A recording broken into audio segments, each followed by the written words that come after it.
Welcome to our channel. Today, we're diving into some common misconceptions you might have about the world map.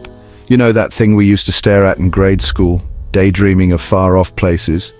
Turns out that map, the one many of us grew up with, might have been feeding us some alternative facts about the size and scale of our planet. You see, taking a sphere like Earth and flattening it onto a map is no easy feat. It's like trying to peel an orange and have it lay perfectly flat. It's just not going to happen without some, shall we say, creative adjustments. And those adjustments, they have consequences.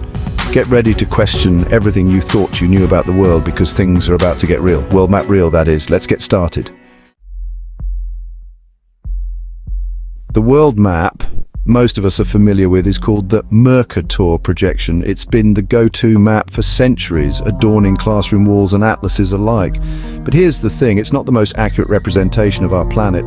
The Mercator map, while useful for navigation, suffers from a serious case of size distortion. Imagine stretching out a rubber ball with the poles pulled far apart.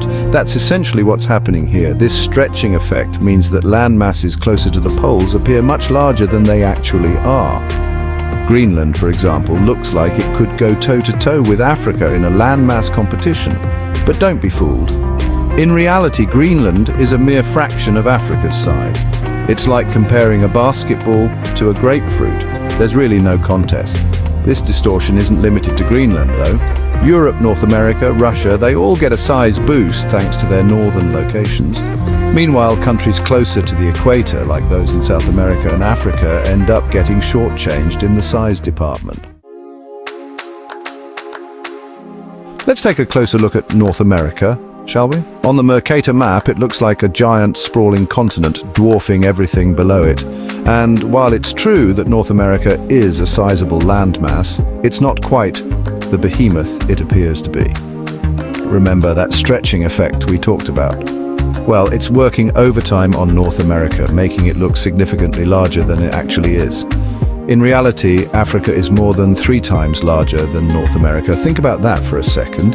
Africa, with its vast deserts, lush rainforests, and towering mountains, is 3 times the size of the continent that brought us Hollywood and Disneyland. It's a mind-boggling comparison, and it highlights just how misleading the Mercator projection can be. Chapter 3. Continents out of proportion, a global game of telephone. Now, imagine trying to compare the sizes of continents when the map you're using is playing fast and loose with scale. It's like trying to play a game of telephone with the entire world. Things are bound to get lost in translation. The Mercator map's distortion of relative size between continents has real-world consequences. It can skew our perceptions of different regions, leading to misunderstandings about their importance and influence. For example, because Europe appears larger on the Mercator map, people might assume it played a more significant role in history than it actually did.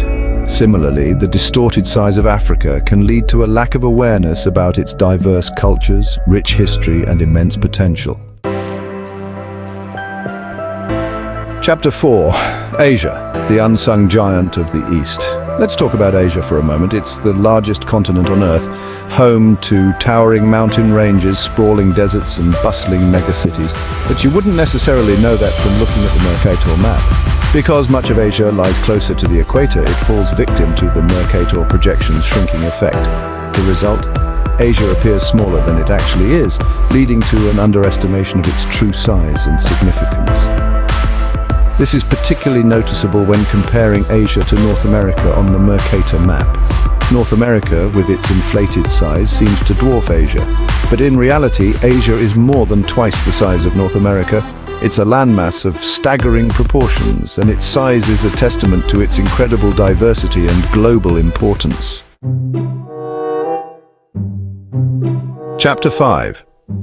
There's a whole world of maps out there, so if the Mercator map is so inaccurate, why do we still use it? Well, it's complicated. The Mercator projection does have its advantages, particularly for navigation. Its straight lines of longitude and latitude make it easy to plot courses and chart journeys across the globe.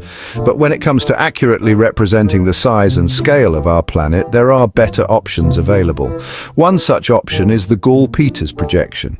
The Gall-Peters map attempts to correct the size distortions of the Mercator projection by more accurately representing the relative areas of continents. While it may not be as aesthetically pleasing as the Mercator map, the Gall-Peters projection offers a more truthful depiction of our planet, reminding us that the world is full of surprises, even when it comes to cartography. The world more than meets the Mercator map. Thanks for watching. If you found this video informative, don't forget to like, share, and subscribe for more interesting content. See you next time.